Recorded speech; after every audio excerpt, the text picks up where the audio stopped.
Okay guys, good day sa inyong lahat. Welcome to Kusina ni Kabisi. So meron na naman tayong bagong recipe for today. So this is my own version of seafoods palabok. So meron tayong palabok noodles. Tapos naglagay din ako ng yung sikreto natin pampasarap, peanut butter. At naglagay tayo ng chicharon dyan. Siyempre hindi pwede mawala yung mamasita at chwete. Tapos meron tayong sibuyas. At siyempre yung ating hipon, peeled na yan, nabalatan ko na yan. Tapos meron tayong garlic, onion spring, meron din tayong giniling na manok. Okay, so tara, simulan na natin. So unahin na natin yung garlic, gisa natin yung garlic. So gisa-gisa lang tayo. Ayan, sabay na natin yung sibuyas. Guys, alam nyo, itry nyo gawin to sa palabok nyo, no? Lagyan nyo ng peanut butter. Hindi ko na nilagyan ng tinapa, medyo nagkatamaran na bumili. Pero masarap din yan guys. So giniling na manok at saka shrimp. So ang ginawa ko dun sa shrimp guys, tinadtad ko siya ng pinong-pino. Tapos hinalo ko siya sa paggisa. So lagay ko muna yung giniling na manok. So gisa lang natin yan hanggang sa maluto. So tamang-tama lang yung apoy, wag natin masyadong lakasan.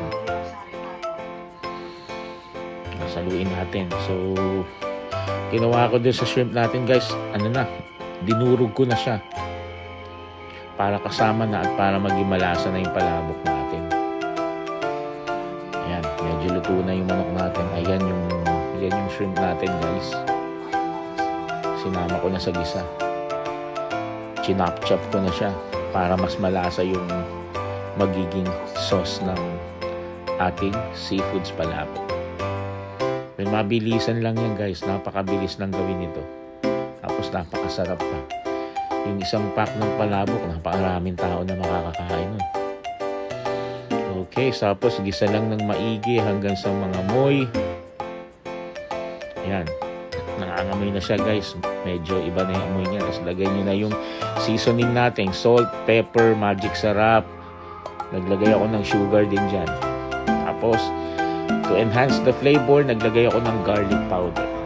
Yan lang ang mga nilagay ko. Simpleng ingredients lang na makikita nyo sa kusina nyo.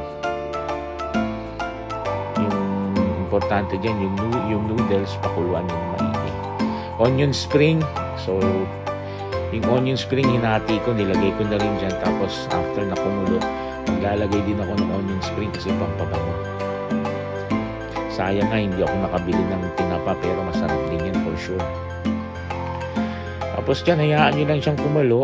Ang sikreto dyan guys, huwag nyo lakasan yung apoy, mahinang apoy lang.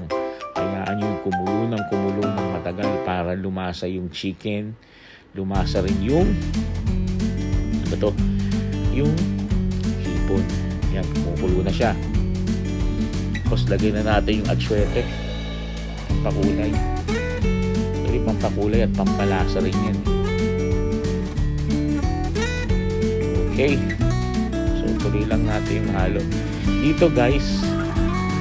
Pag nilagay nyo kasi yung peanut butter nyo, hindi na kayo masyado maglalagay ng pampalapot kasi lumalapot na siya ng pusa. Tsaka pag niluto nyo ng maigi yung giniling, niluto nyo ng maigi yung shrimp, lumalapot yun guys. Wag niyo nalagyan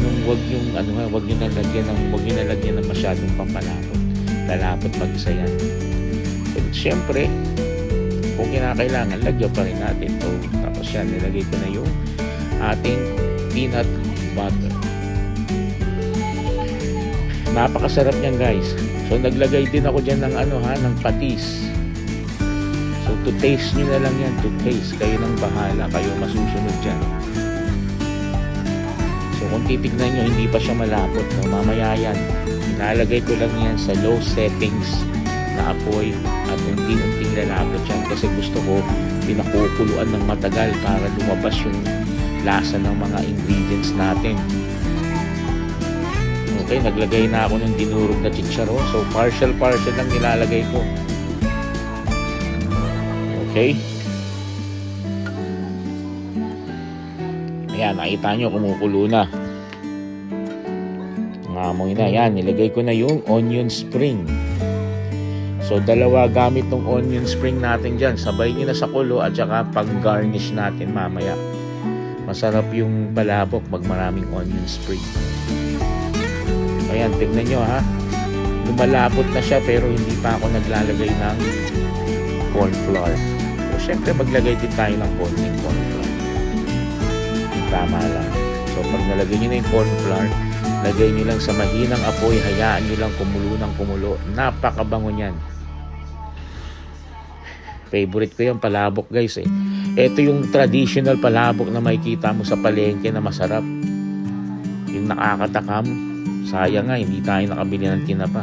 Anyway, sa susunod na natin, lagyan natin ng tinapa yan, tsaka puset.